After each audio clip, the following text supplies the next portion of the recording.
amazi ukaza ndavyuzi hari nivyo biba hari amastudio hari amwe atora amahera akavuga ati jewe muririmbyi yayanzaniye ni makeyi se ni bon amahera makeyi reka ndakore umuziki none nk'umuntu yokubwira ati jewe ndagukorera umuziki ku bihumbi nka 70 dufate cyangwa 50 wanashaka cyangwa 80 ushatse uwo muziki uza kumara ko amasaha ngahe uza gushiramo ubuhinga bungana iki uza gukoresha ubwenge bungana iki uza guhamagara abandi bazabagufasha kuwumviriza bigenze gute nareka ndabivuge umunsi y'ijana 5 sinjaye guys sinjaye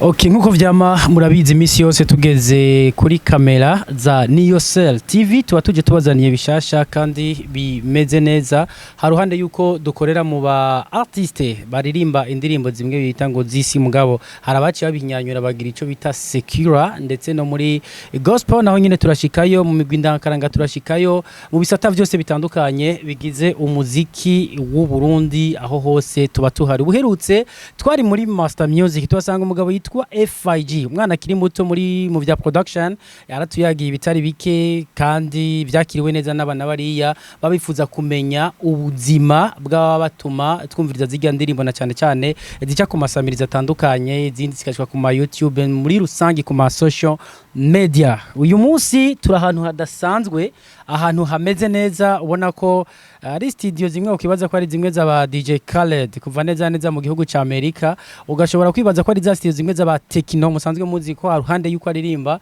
asanzwe n'umuproducteur yakoreye byinshi bitari bike Davido ukwibaza ko ari ni za studio kandi zikomakomeza gwego mpuza makungu sahandi turi ntabwo twajabutse imbibe nta nubwo twafashe rutemikirere turi hano ku butaka bw'u Burundi nyita Edison ndayahoze izina mumaze kurimenyera ariko kuri kamera za Niyosel TV ndi kumwe na Arkeni ari nawe ariko arabikora neza cyane kugira ngo abikunde ku muntu no mugabo ariko arigorora mpole hana akazi kamubanye kenshi twamusanze ku kivi ariko arakora akazi gatadukanye ubona ko turi muri studio za Rock House Records ubonye no mugabo yambaye amaruri kandi no mugabo afisa agacube kameze neza ifreshere ku kazi nazo nyene ari gihe biba ngombwa akayashuka aja cyayitera agafreshere hanyuma kugira ngo abaje kumuraba ntibandanye bigenda neza yitwa Crazy Bright iri ni izina twese twakuze twumva mu myaka yahera simpava ndonka ho mpera ngo je natangwe kumenya mu mwaka uyu mu gico tuzuco ni mu ma producteur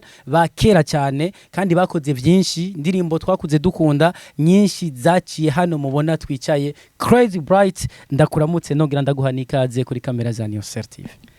Ego ndabaramukije mwese muri ko murakurikira Niyosel TV nongera ndabaha mwiriwe cyane mwakeye bivanye naho muherereye umeze neza namarembe nakavubo ndakwifuriza umwaka mushasha ego nanje ndabipfuye umwaka mushasha ego turetse ko tutabuza aho duhurira ariko ikiganiro cye n'ijya mbere ndabona ko umeze neza abo kumva Crazy Bright benshi bazi ko ari umutama bivanye n'ukuntu izina ryawe ryatangiye kuvuga kuva kera mugani baza ko ariko barakuraba uracyari umusona akabanga ukoresha nakaho kugira ngo gume wibera umwana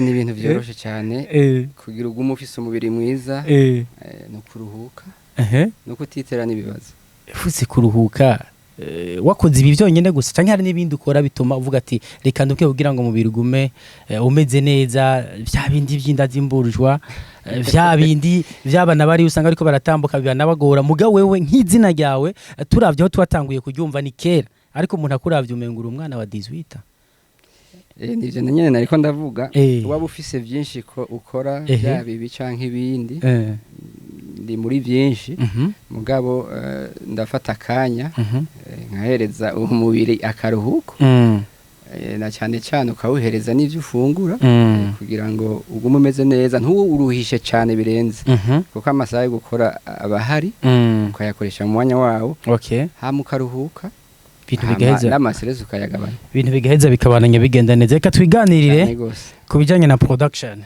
abana bari bifuza kumenya Crazy Bright neza na neza kano kazi kugezaho bigira umwuga ibijanye no gukora indirimbo tuvuze gukora indirimbo no kumva ko umu artiste ava habasanzwe arahanye makaza kugana ukamukorera ikintu gituma isi yose iryoherwa. Crazy Bright yavyinjiyemo ryari?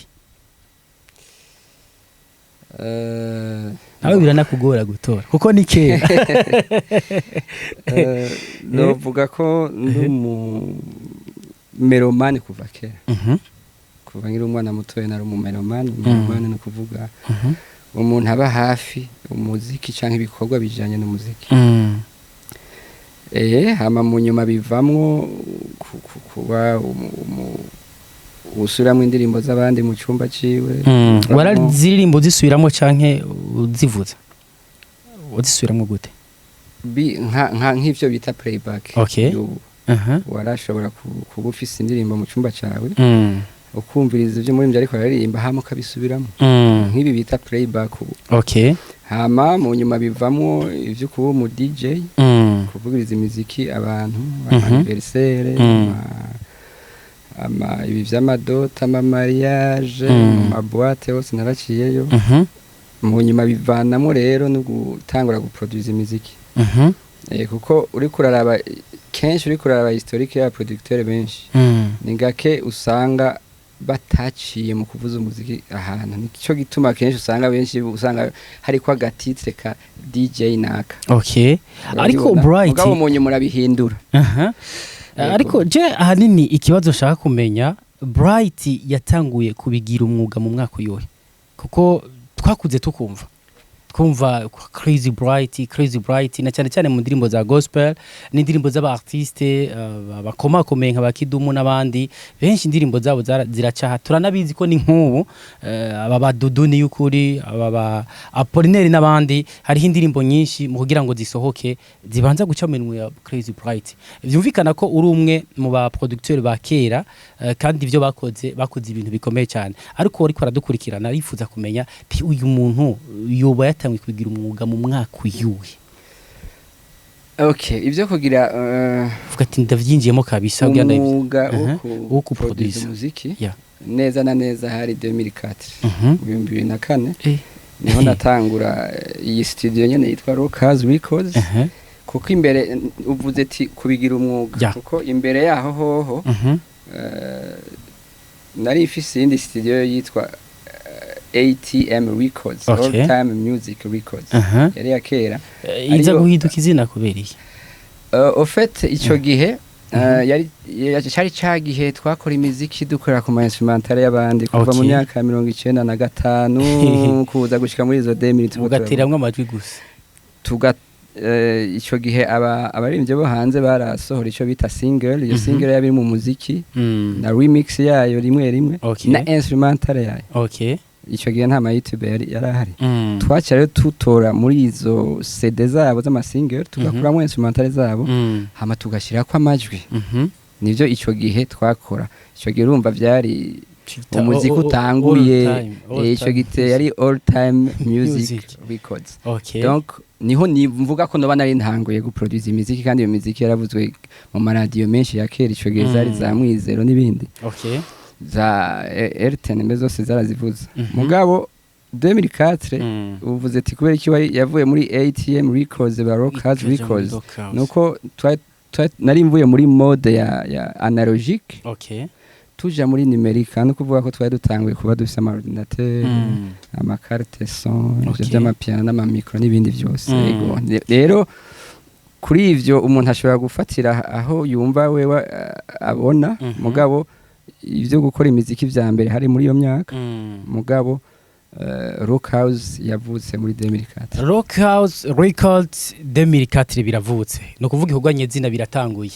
Gaho tubwire movement y'aba artist ico gihe music yari imeze gute vyari bimeze gute kugira ngo turabe ukuntu ibihe vyagiye biradugana cyane kuri Wamu Records ndetse n'izindi si iryo gihe byari ko ziravuka.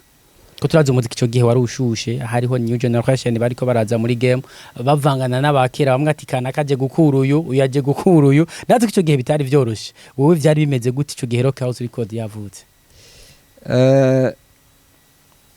Ubiravye neza hari amageneration amwe yazananye n'imyaka ya 1995 na gatandatu buke bivanye n'igihugu ibintu byagiye kirajamwo byarameze nk'ibi bigenda ukundi kuntu mugabo niho novuga ko ari umuziki w'iyi generation wari utanguye kudugira rero icyo gihe urumva hageze muri ivyo vya 2004 2000 ibintu byariko biragenda neza umuziki rero wari uciye utangura kubombarda hano uvuga ibombardisha umuziki bien sûr aho umuziki wari ushushe abantu bari novuga bashashaye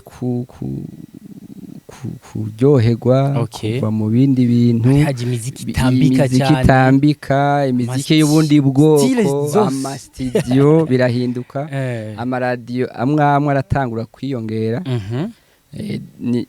wanashaka kera uri kurara amaradiyo yari afise umwanya muto yo kuvuga mugubu menshi afise amasaha 28 kuri 28 ugasanga ufise amaradiyo arenga 15 ni kuvuga hari ikintu ciyongeye hari ikintu cyahindutse muri iyo myaka umuziki wari umeze neza cyane nofata ko nago urugamba rwari rutangiye kugira ngo mwemeze abana bariye bakunda umuziki w'u Burundi ko muri ko muratanga beat z'akanovera sounds amatwa nasumira ngo nturi kure yabizi bijanye n'amason sinzi kuko batwasumira uri bituma twarakubonye mu za pre-music zitandukanye tubona ari buhagarariye ama evenement komakomeye na cyane cyane mu mbere kugira ngo baze kuronka qualité ya za son mu rubanza ruheze kugira ngo barabati ibyo twakoze bimeze gute aho yabari we nkawe waruje na cyane cyane udasanzwe twafata yuko wajuzananye umuvuduko ko wari usanzwe uri mu muziki d'abord hamuci winjira mu bya production kandi ukeneye encore no guhiganwa n'abandi niko navuga kugira ngo utange ibintu gira ati ibindi ko ndabikora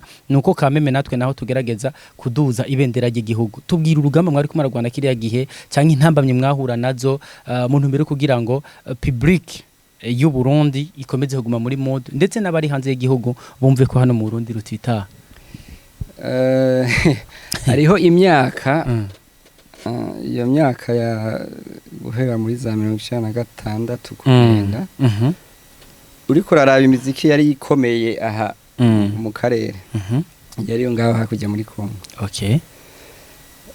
baba Koffi Olomide Weraso ne kugenda kuri ba Papa Wemba bla bla bla nizo zari zizwi ngaho kandi nizo zavuzwe mu mabwate menshi nizo zavuzwa mu bare bwinshi rero twategerezwa kuraba ngene natwe twogwanira umuziki w'u Burundi ukavuzwa no ngaho iwacu icyo gihe rero nuko ntivyari byoroshe kuko icyo gihe iyo muziki yo mu Burundi yari itanguye kuduga muri Tanzania yari itanguye kuduga n'aba Professor J muri Kenya bari batanguye guhuma mu Uganda n'ahandi twateza gukora cyane kugira ngo duse nk'abangana kandi icyo gihe bari bahari barumva yuko imiziki y'abarundi bamwe yavuzwa nko ku rugero rumwe niyo yindi yo hanze benshi bayimenya nk'iyo hanze mugabo uri kuraraba ubu umengo turiko turasubira gucukira ni navyo mpava nshikako abana bari yabidoga na producer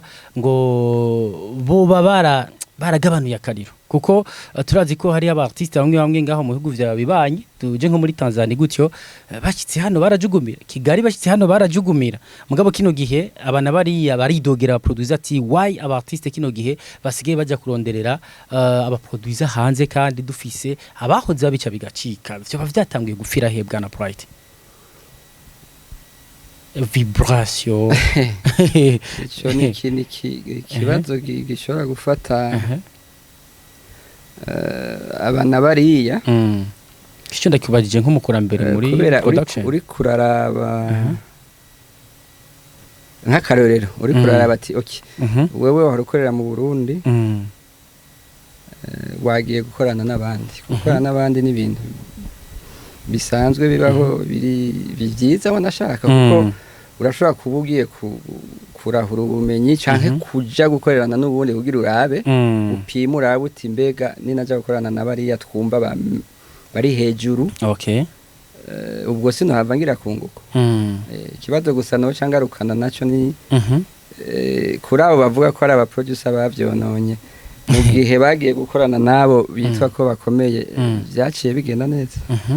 Iyo nyishu bashoboye kuyiha baca bishyira muri commentaire baca biha inyishu bonyene.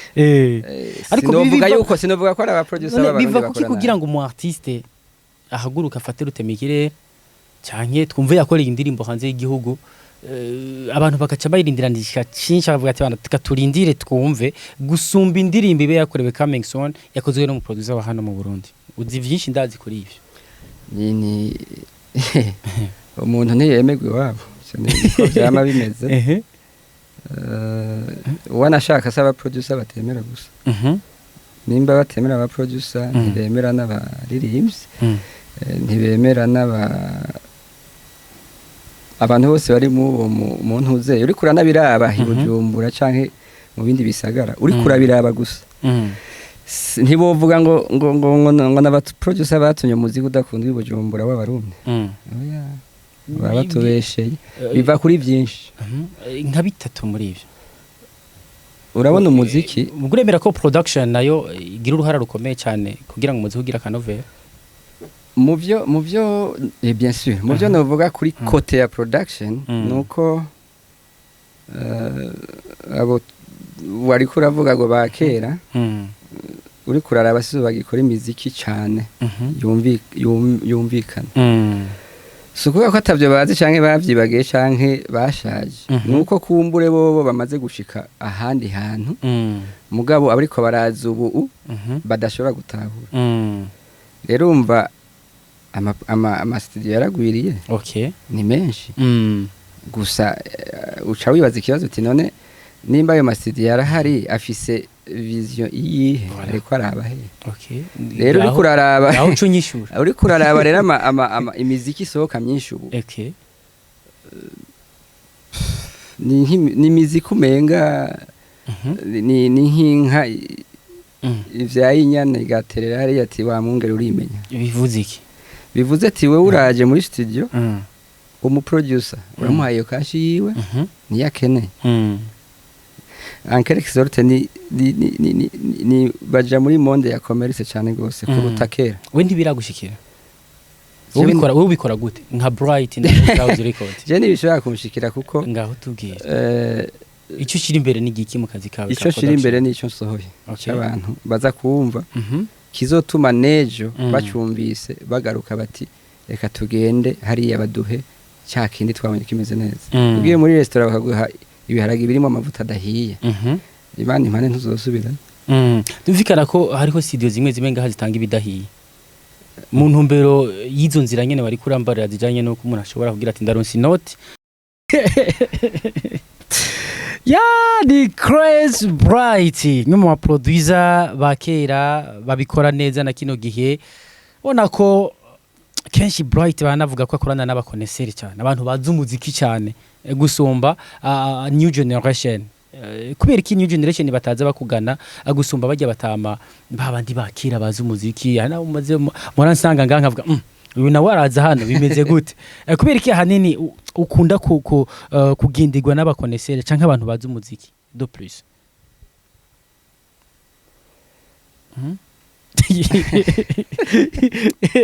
Nagenda bivuga ko mugabo yabivuge. Jewe nkitangura gukorana n'abantu bagitangura banashaka ko ari amasidio yandi yari ahari yakorana n'abakonesere nko bivuze. Mugabo jewe ivyo nari mfise bwa mbere mu mutwe ko ari gufata abajene bafise amatara nabo baduge bamenyeka ntihagume babandi nyene. Mugabo mu nyuma nuko nkuko nabivuze ko imyaka yagiragenda umuziki wagumye ugenda uhindura isura. Nikuvuga urashobora gufasha umuririmbyi nawe bafise tara canke ibiki mugabo ugasanga ari ikindi gikomeye abuze. Nikuvuga le professionnalisme kuba umu professionnel, kumenya icyo ushaka, kumenya ushaka kujana n'umuntu, kumenya ushaka gushika. Ico benshi nico babuze. Rero tumaze kuja twige muri monde professionnel biragoye ingene woguma utambatambana n'abantu utabona iyo baje bameze nk'intamba. Intamba ikubisana ibigiye. Sinzi ko naho irasisha ubuhetoye. Urumva rero niho bica bigorana ugasanga rero umuntu harafise ahantu hamaze kugera agaca atangura gutahurwa n'abantu bamaze kugera be naho nyine agize ku iyo level. nico kibazo rero Ico kibazo kiba kivukamo ikindi kibazo kica cyerekeza mu tuntu n'utundi imbere yuko duheraheza.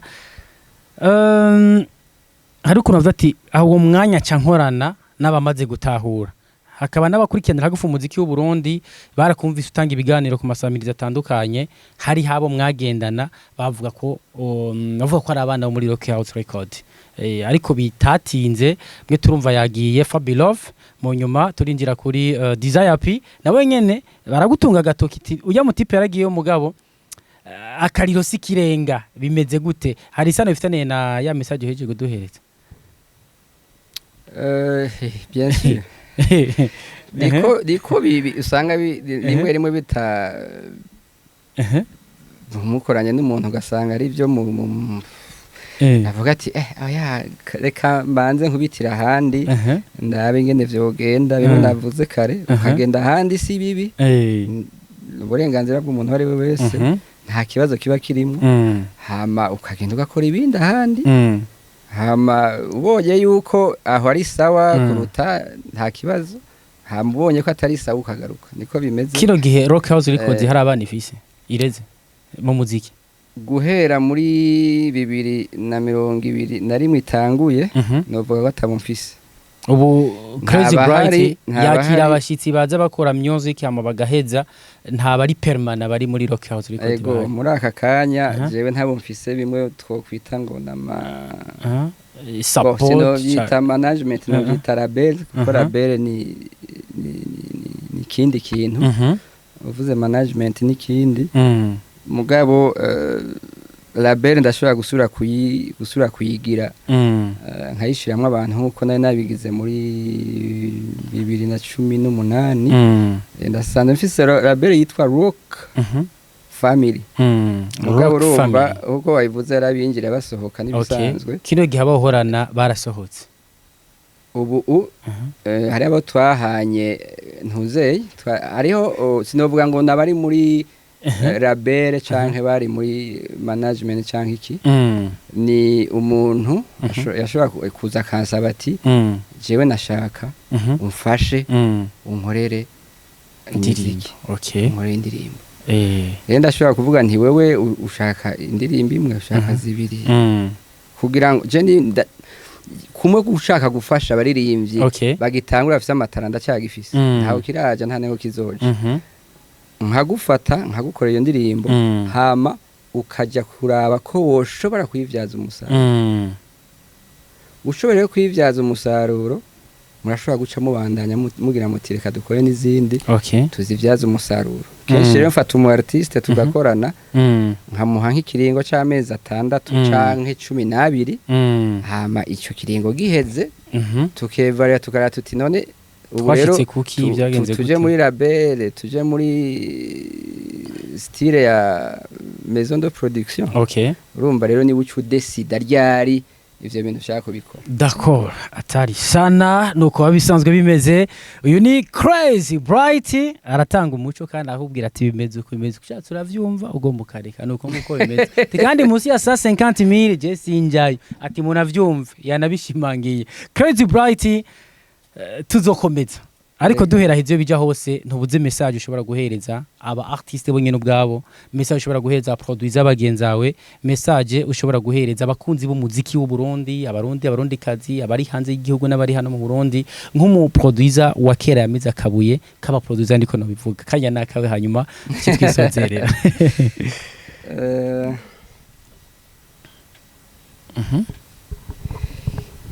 Novuga nti dukorera umugabo umwe, siniko nava ndamwita umugore umwe, bivanye kwibara Raoul. Uyu dawe did musique. La musique. Abayitwa umugore umwe. Donc c'est la musique. Bon. Uko kose reka tumufate ko ari umugore cyangwa naho bimwe musanga sase la barbe magaziri ku mugabo. Donc dukorera umuziki. wese mu ruhara rwiwe agerageza arabe ingene umuziki w'u Burundi wova aho uri ukaja ahandi aho handi mvuga ni hejuru kuko urashobora kuvuga ahandi usubira inyuma cyangwa ukava aho uri uja heza ivyo rero vyega aba twe tuhinyanyura umuririmbyi wenyene ubwa mbere kuko ujya ndamufata nka matière première ni kuvuga ujya butare ucukura hama bajya bita aba engineer nico gituma ngira batwita aba engineer de son cyane nibindi agafata ubwo butara akabuhingura aje kubuhingura akabutwara ahantu babugurisha abo babugurisha naho je ndahigereranya n'amaradiyo n'aba DJ mvuze amaradiyo nibaje bavuze imiziki animateur culturel cyangwa journaliste n'aba DJ abo nibo twokwita ama point de vente exposition aho basanga ikintu hama uca kurikira rero nujya agitora akagifungura umufana abo rero bose batakoreye hamwe mwe tugomba izina umuziki tugifute mu Burundi dutera amavoka n'imicungwa n'ibindi mugira amahoro